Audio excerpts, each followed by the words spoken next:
So to review a Halloween movie, I saw this movie yesterday on Netflix.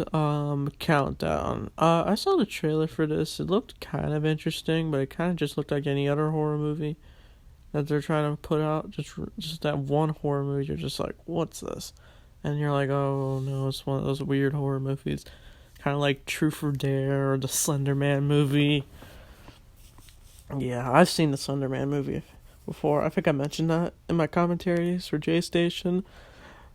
But yeah, this movie's about an app that apparently will kill you. It's an app that will predict your death.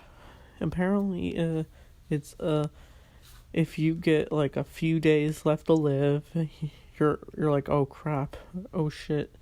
Or if you get like a few hours, it's like crazy for you because then you're haunted by a demon or something.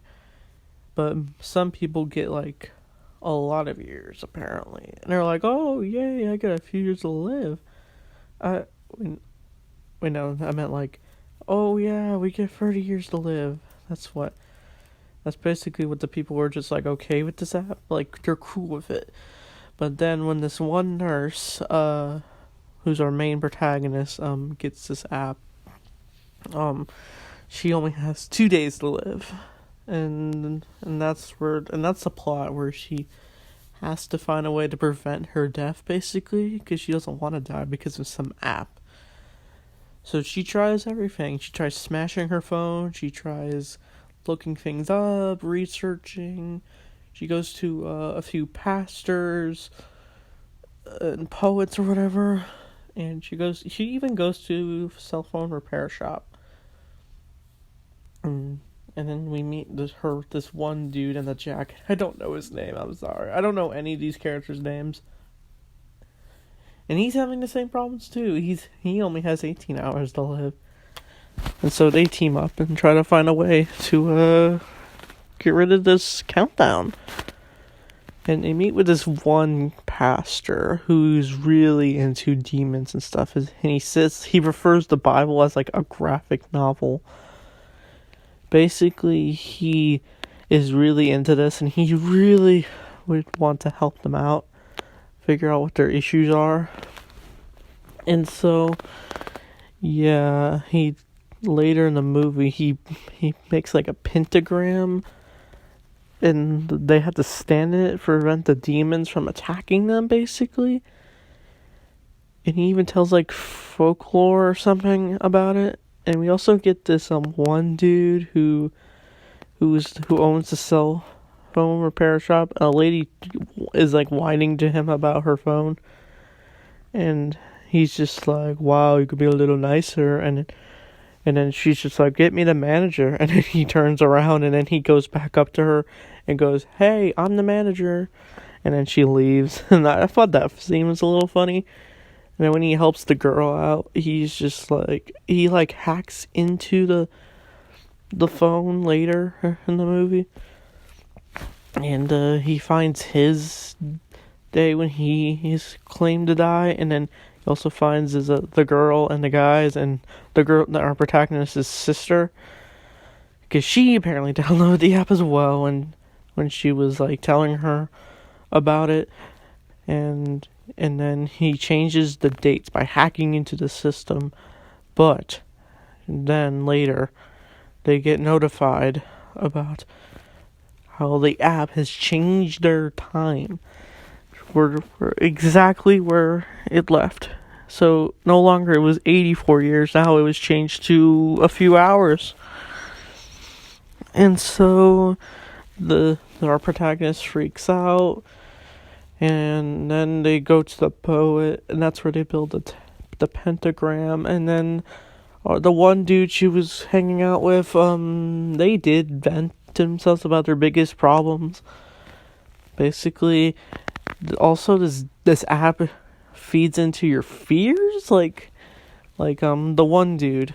His greatest fear is when he lost his brother because he took one of his toys when he was about to die of I think a disease or something.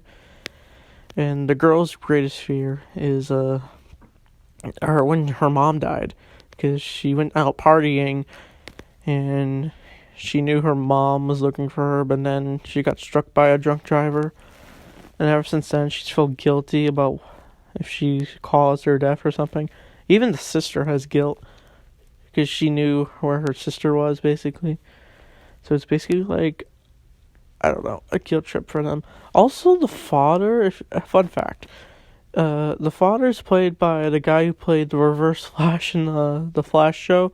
He played the other Reverse Flash, not Tom Cavanaugh's Flash. So I thought that was pretty cool.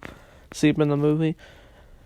And so, the one dude who dies in this movie because he is trying to fight this demon while in this pentagram circle.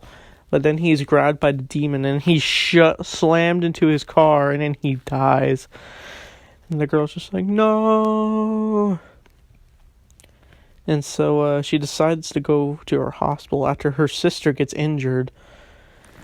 Also, there's also this subplot that comes relevant later when they get to the hospital. There's this one creepy doctor who acts all nice, but he secretly likes to sexually harass other nurses, and our protagonist was the one who was getting harassed.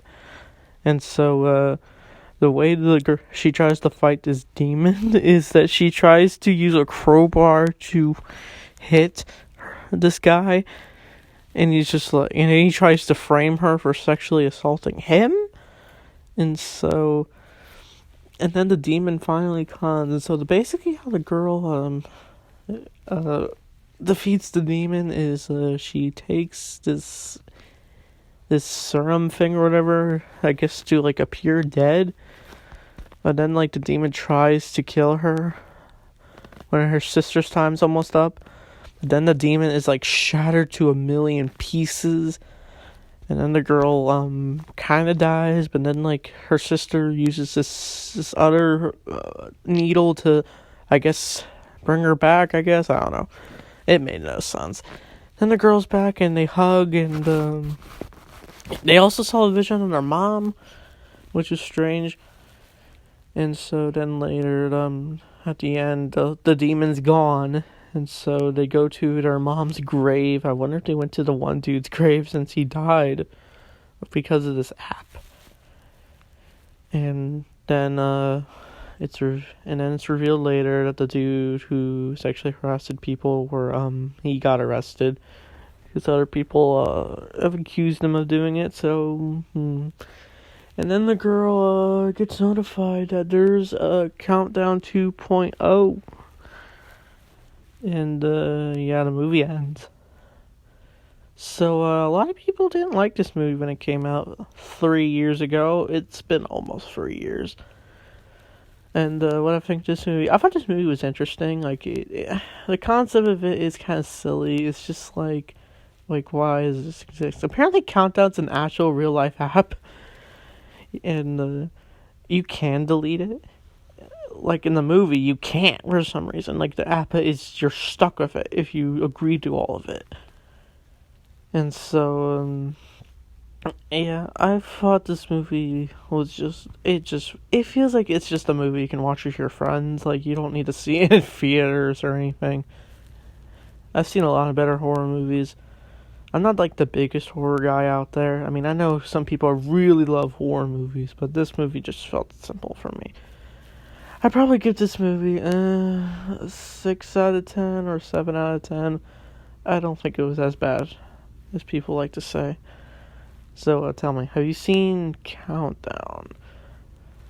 The most over-the-top movie you can think of. So yeah, thanks for watching. I'll see you guys next week.